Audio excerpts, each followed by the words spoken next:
How's it going, folks, and welcome back. It's been a little while since we were last here at Racing. It is the start of 2029. It kind of feels like we're in the distant future now of this save game. Today we've got a live com doubleheader. Today we are going to be doing the Supercopa de España, and following on from that, we're taking on Atleti in the league. Should be a good couple of games. Was a bit of a weird time as of late. I wasn't sure when to come back. Of course, last episode, it was a long while ago now, but you may remember it was Real Madrid and Real Betis, if I'm not mistaken. And at that point, things were going well in the Champions League as they were in the league. And as you can see, since then, we remain unbeaten. And, we kept our winning ways up in the Champions League. We qualified top out of the group.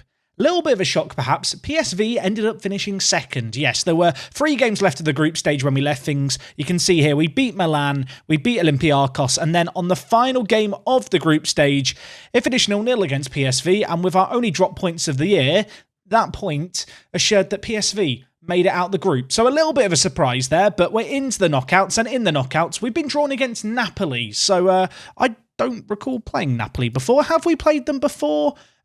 We have. We played them 3 years ago, apparently, in the Champions League group stages. There was lots of goals then. I will hope that we can have a similarly emphatic goal fest when we meet them first time in the first leg next episode. Already looking ahead to that. Barcelona and Napoli lurking on the horizon.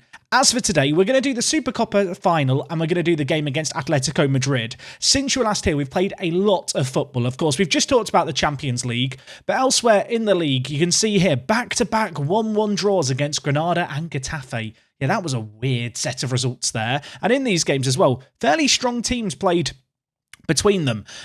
We did rotate things a little bit, to be fair, but even then, we should be beating those two teams. I must admit, these all happened a long time ago, really, didn't they? Mid-November this was. We're now, of course, in January. And what you can see for the remainder of these fixtures, lots of clean sheets, lots of goals, lots of wins for the most part. And as a result of all of these results, we're going pretty well in La Liga. I think the most standout result was a 4-1 win against Valencia away from home. This was a really good performance. Siapina getting on the score sheet, something that he has been doing very regularly as of late. If we look at this man's goal scoring record, 10 goals to his name in the league, 7 in World Cup qualifiers for Argentina as well.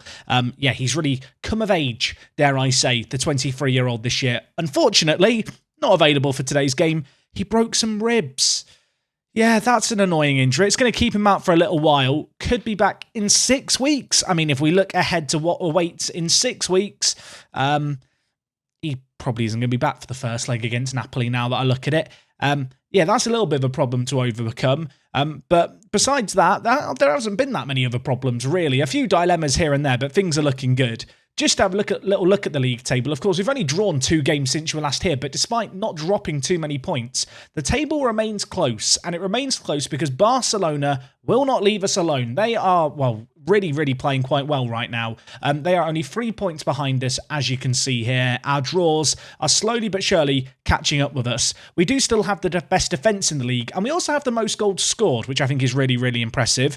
Also, Conceição, second highest average rating in the league. This man got injured to start the year. Since he's been back, he's been really good for us out in the wide areas. He and Calderon have been having a proper battle, I suppose, to be the standout left winger in our team. But right now, Conceição, kind of difficult to ignore. Elsewhere, Ramadani's had a very good couple of days, and the reason for that is he's won the best goalkeeper in the world. That sounds like I've made it up, doesn't it? Let me find the inbox item. I was going to show you the inbox item, but apparently my emails automatically delete themselves within a week. So I'll show you it here. Ramadani, look at him. Probably the first ever player from Montenegro to win the World Golden Glove. Give him a round of applause. 31 clean sheets in 58 games.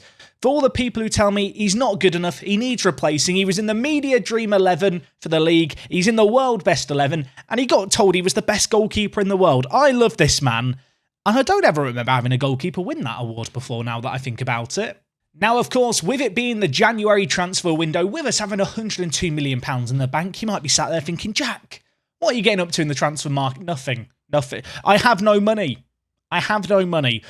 We've spent all of our wage budget there or thereabouts. I've got £800,000 free. There's currently nothing going on except William Boraquez, I think, is going to depart the club. He is going to be 21 next month. A good little player. We picked him up for $2 million. Last couple of years, he's been playing for the B team. However, he's It's going to be 21 sooner rather than later. I've had a bid from Lazio, which is close to £20 million. This man's never touched the first team. I don't think he's ever going to get close to the first team. Bit of a shame that he's not been able to make more of his potential. He still could, to be fair. He's not that old. But at the same time, 20 million at least gives us a little bit of money to play with. So he's on his way out. But right now, that is the only real move of note, other than a couple of players who might be leaving us at the end of the contracts. I have tried to offer them new contracts in the case of Alberto. As for Frank Ramos, not as bothered about. He's not very good. So not bothered about Frank. He can leave and go to Mallorca and have a lovely holiday over there. One last little revelation over the course of the last couple of months. The stadium expansion has been finished. Our stadium capacity now sits at 42,500. We can only actually expand the new stadium that was only built 2 years ago by a further 3,500 seats. We might need a new stadium soon, which is a little bit embarrassing to say, but nevertheless, 42,000 fans, no more construction in the 3D match engine. I feel way, way better about it. And yeah, that kind of catches you up over the course of the last months. Today, we're kicking things off with the Supercopa. This is a competition that I don't really care about, but we're in a cup final. We're taking on Real Madrid. They are really struggling at the moment. You might have noticed in the league table, they've gone on an awful run. They currently sit 17 points behind us in the league. They were the team I was most fearful of come pre-season. We'll see how they fare in the cup final. And then Atleti, who are also struggling, down in 9th await in the league. Hopefully we can win some silverware. Hopefully, just maybe, we can beat Atleti and Barcelona can slip up as they take on Villarreal. So in terms of team news for today's game, I forgot to rest the players after the semi-final of the Supercopa. So we do have a few tired legs in our ranks that I'm kind of weighing up if I need to drop. Unfortunately, you can see here, Galini is also out injured alongside Siapina. So two players who play a fairly frequent role in the first team not available for today's game. It means that whilst I could rotate things a little bit, I can't really do it without weakening us. At the same time, I don't feel like it's worth risking injuries to move players around. So as a result, we're going to bring in Calderon to play shadow striker for Hannibal. Capanu and Tonali in the centre of the midfield are kind of tired. You know what? We'll bring in Toussaint and I don't really want to play Pablo Torre as a box-to-box midfielder. So I think Sandro Tonali and Estevez, they're going to have to suck it up. They are the two players where I don't really have alternatives to them at the moment. Also, bit of sad news, Mendy. Remember, sign Mendy for the thumbnail? Yeah, he's retiring at the end of the year.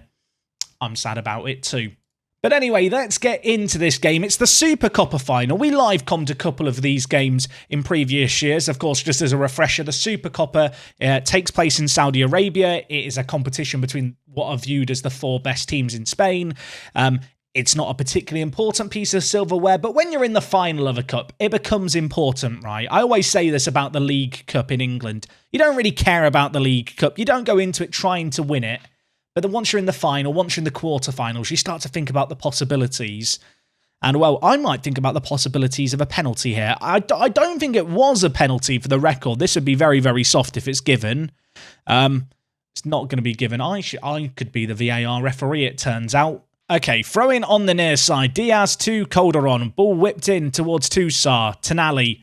Edge of the box. What is he doing? Gives it to Pedro Porro. Man on the overlap. It's going to be Estevez. He's a bit tired, but we're playing him today. And I'll tell you what, there was no sign of his legginess with that effort from range. It very nearly found the top corner. 10 minutes left of the half. I thought we'd come back for this and it would be an action-packed affair that'd be really exciting. Instead, Real Madrid have just decided to make it boring. Why are you like this, Real Madrid? 0-0 at the break, everyone. Maybe the second half's going to be better. Probably not, but let's remain optimistic, shall we? Okay, hopefully this second half can be a little bit better than what we've just experienced, because it's not really been a classic so far. They're playing in pink, we're playing in red and green. I mean, it's got to that point. We're talking about the colours the team's playing. That's when you know there's a lack of action on the pitch. The weather's nice, though, isn't it, today in Saudi Arabia? I mean, maybe we can bring the ball forward here.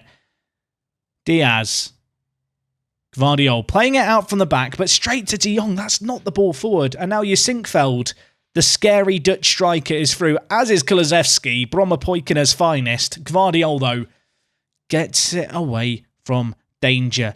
I'm going to get demand mooring. I'm going to get shoutying. I mean, at what point do I make changes? I should have made one now, but there's a highlight playing and I need to see what happens. Okay, we're fine. Pause the game. Is there anything worse than when you're playing Football Manager and you start trying to make tactical changes and you know, they score because you didn't pause it. There is nothing worse. I can't be convinced otherwise. Right, I'm bringing in the big guns. Baraktar and Hannibal are coming in. And Kapanu coming in at right back today. That is a sign of the times. That is a sign of the fact that Galini's not available today. Kapanu is kind of unofficially our third choice right back. It's where he started his career. He's going back there today. We've not been very convincing here, but at the same time, they've not looked like scoring that much either. There is a combined XG below 1. Real Madrid do now have a corner. It's going to be heading near post, but it goes over. 10 minutes left for a goal. Is there a late sting in the tail? Is there a late twist to the tail? Okay, that's the end of 90 minutes. It's still 0-0. Nothing is happening. I've got Avramides up front, if you didn't notice, with Siapina out. You know what? We're going to change him to be an advanced forward. Elsewhere in this team, I think I'm going to do something similar to what we did in the Champions League final. Just want to get an extra man into midfield, and Goalkeeper is going to go to inside forward, cutting in on his left foot. We've already made our changes. I don't know. Do we get another change? We don't get another change in extra time. I mean, that's a shame. Right. Giving the players some motivation. 30 minutes. Let's try and find a breakthrough. Okay, well, our changes don't appear to have worked. They've got a highlight. 93rd minute. Ball going to be whipped in. Scary times, although they're committing a lot of men up the pitch here. Their wing-backs are getting quite high. There's part of me that wonders if it's worth the gamble of leaving our wide men higher up the pitch and just trying to get the ball really quickly up to them, catching the full-backs out of position. It's a bit of a risky strategy because to do that, I'm kind of relying on the wide attacking players not to track back. But do I have enough faith in my centre-backs to deal with the crosses that perhaps the full-backs could whip into the box? I think I do. I'm saying all this thinking aloud. We've got to wait for this highlight to finish, really. 94th minute, they're still coming forward. This has been an extended one, and it's Yuri Tielemans in an uncharacteristically wide area, switching it to Pulisic. Diaz puts in a block, but it falls straight back to Pulisic, who tucks it into the bottom corner, and that is just... It's a bit of an annoying goal, really, isn't it? It's a bit of an annoying goal. The ball finds its way into the bottom corner. I feel like Diaz isn't really at fault there. He's putting quite a good block, but unfortunately it means nothing. The ball is smashed into the bottom corner by Christian Pulisic. I mean, now, that change I discussed, it has to happen, doesn't it? We have to tell Goalkeeper and Conceição to get up the pitch a little bit more. I want us to play wider. I want us in transition to distribute it to the flanks quickly and throw it long. Let's try and get it to our wide men, see if we can catch them out. Okay, 3 minutes left of the first half of added time. The wingers are on attack. Avramides is through. He should finish it, and he doesn't. He doesn't. Avramides. You're meant to be the Siapina successor. I can't help but think Siapina might have scored that one. Right, into the second half we go. I can only really demand more from the players. This has been a really tough game. This is the kind of game I was expecting from Real Madrid in the league. What I will say is this game does not really do us any good with the Atletico Madrid game coming up because the players are now more tired than I anticipated they were going to be. I was already a little bit concerned about that going into this one. And I never rate the Supercopa anyway. Can we leave the game? Leave the unlucky, but we're leaving. I'm not watching them lift the trophy. I'm getting the early train home. I'm avoiding the rush. We've got Atletico Madrid to deal with in just a moment. We're taking them on in the league. My players are all very, very tired. Tonali needs a rest. I need a lay down. When is the game? Do I have much rest? No, it's in 4 days' time. Right, get on the plane. We need to fly from Saudi Arabia all the way back home. We've got Atleti coming up. I don't really know what to say after that game. That was a weird one. I just realised I'm sat here between matches just mashing continue. I'm wearing the same shirt I wore for the Champions League final that I said might be lucky or might not be lucky. I'm gonna go change my shirt because it's a bad luck shirt. I don't know what to tell you. That's not my management, it's the shirt. Okay, folks, we are back here for game number 2, but there's been a breakup. There's been a bit of an emotional battle, shall we say, going behind the scenes at Racing. And that is because Jonathan Martinez, one of our own, came through our academy. He's not happy with his playing time. I'm not happy with his development. And he's handed in a transfer request. Yeah, that's right. I changed my shirt and now my players are turning against me. Maybe my poor management has nothing to do with the clothes that I'm wearing. Who would have thought? But no, we've got to try and get our heads back in the game for this game against Atleti. I've not yet looked at the state of our team for this match, but I think it is going to be a little bit of a mess. You can see here kind of my preset best 11. We've got players like Perez, who apparently doesn't need a fitness test, so he should be okay, but Tonali is not going to be able to play the whole game today.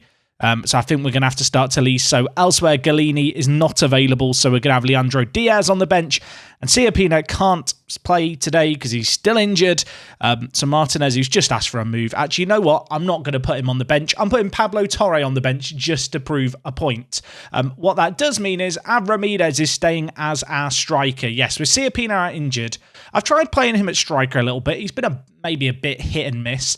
I suppose the other thing I could do is play Fabian Luzzi there, who, now that I think about it, might be the more sensible player to start up front. You know what? That's what I'm going to do. He's been doing it for Spain. Maybe he's going to be able to do it for us as well. And, well, if we just look at the squad for today's game, it's not a bad squad. Bit of rotation needed. We are at home against Atleti here. This can't go as badly as the last game. It just can't. It can't be a 0-0 that goes to extra time. I mean, we could lose, I suppose. That would be technically worse for our league title hopes. Realistically, though, we need a win. We're in our new stadium. You might be sat wondering, are the floodlights still blocking the camera? Oh, the anticipation. I know, it's killing you. Are you ready? Brace yourselves. Can we see the players come out in the new ground? One more camera, everyone. We're nearly there. But I didn't realise it took this long to get to the screen, to be honest. Look, we can see the players coming out. It's a Christmas miracle. Anyway, we're playing Atleti. Let's get a win, shall we? Okay, corner on this near side. Conceição is over it. He whips in. It's going to be cleared away. I'm hoping that we're going to have a little bit more in the way of highlights in our favour in this game, because against Real Madrid, we didn't create enough. To be fair, their superior quality kind of showed across the game. Whereas against Atleti, I do actually feel like we have a better squad. And well, hopefully we're going to show it here. Perez at left back. Bit of space to whip in the ball. Hannibal's volley. Great save by Jan Oblak, who is still in goal for them. Denies us the goal. And that was a really, really good opportunity. Unfortunately squandered. And they're going to deal with the resulting corner as well. Alphonso Davies is a scary player, isn't he, to see running forward like that. He is quick. But Perez, beautiful tackle there. Wins away the ball. And we can relax a little bit. Okay, throw in on this near side. It's Alphonso Davies trying to pick out Rafa Leao, but Capanu wins it. Now with Luzzi, who we've made the big call to start up top today. Hopefully if a chance drops his way, he's going to finish it. Conceição, difficult angle. Not quite sure why he shot from there. Not sure why it counts as a highlight really either. But we have got another corner here, and this time it's going to be Gianluca Petrozzuolo. I know I asked for nicknames for him. I've just decided that I like his name. I've come around. It's taken 6 months. I've come around to the name Petrozzuolo. Conceição whips it in. Petrozzuolo, free header, across goal. No one on that far post for Atleti. We find the back of the net. And that is a much-needed goal right before half-time. Okay, into this second half we march. We have been the better team, but there's been a bit of a lack of creativity, I feel like, from all the teams that we've seen play today, ourselves and the two Madrid teams. And well, we're already 15 minutes into this half without anything happening. You know what? Luzzi's not done it. I've played Avramidez. He's let me down. Barakdar's coming in elsewhere. I'm going to move Conceição out onto the right and then take off Pedro Porro for Calderon, who has been developing nicely. He's been playing pretty well this year. We've not really settled on a position for him. You can see here his time has been split between centre attacking mid and left mid. But today we're playing him out on the left-hand side. Hopefully he's going to do the business. I don't feel like one goal is enough here. Okay, Hannibal is being run into the ground. There is 9 minutes left. I don't know what to tell you, everyone. I thought the players would be ready and raring to go, excited for a match, and it turns out that, you know what, they just don't like live commentaries in the year 2029. Yeah, a bit of performance anxiety, maybe, just not able to do it with the camera switched on. Although, to be fair, even if we only win 1-0, that would not be a bad result against Atleti. And defensively, we've looked pretty solid today. It's just going forward, there's been a bit of an issue. It's almost as if our star player is injured, as Pablo, fresh off the bench, nearly scores. But yeah, Ciapino is missed, I feel like, when he's not on the pitch for us. Conceição near hand side to us here. Can he make something at the corner? We are now time wasting, if you're wondering what's happening here. He's going to whip it in. Esposito heads it away. Back, though, in the wide area with the ball. Tolisso over it. Whips it back post. Davies is going to head it away. And there is a matter of minutes left. And I just feel like there's going to be a late highlight. But maybe I'm just kidding myself. Or maybe I'm not. There's a minute left, 60 seconds. Conceição near post. I feel a bit dirty. We've seen 2 corners go in. I mean, no arguing with the quality of Conceição's delivery, and Petrozuolo and Gvardiol have got the 2 goals here. I mean, I suppose in the absence of our strikers or midfield turning up, I guess we'll rely on the centre-backs. It's not really the way I wanted to win that game, but we probably deserve it on the balance of play. We were the better team in this game, quite massively, to be fair. In the end, 2-0. Whilst not the most convincing of results, it's a win.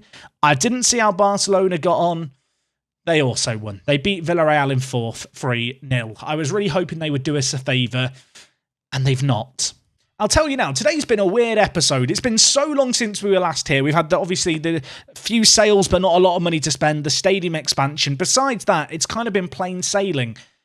Bit of a shame that we couldn't win the cup final, but as I mentioned, the board don't care about the Supercopa de España. I would have loved to have won it for the silverware, but we'll move on. We are still top of the league. We are still unbeaten in the league. It's a bit of a shame that unbeaten kind of run ended. Although, does it count because it was after extra time? I don't know. I think if we lost on penalties, it wouldn't count. Does that count as me losing? I'll let you guys decide in the comments. Nevertheless, we're doing okay. Next time out, we're going to have Barcelona away, which is going to be massive in terms of the title race. And then we're going to have the first leg against Napoli of the Champions League first knockout round. I hope you guys are excited for that one. If you are, make sure to be back again tomorrow. I promise you more action than we've had today. And well, until then, it is me, Jack, and I will talk to you guys in a bit. I'm out. What a weird game. What a weird game.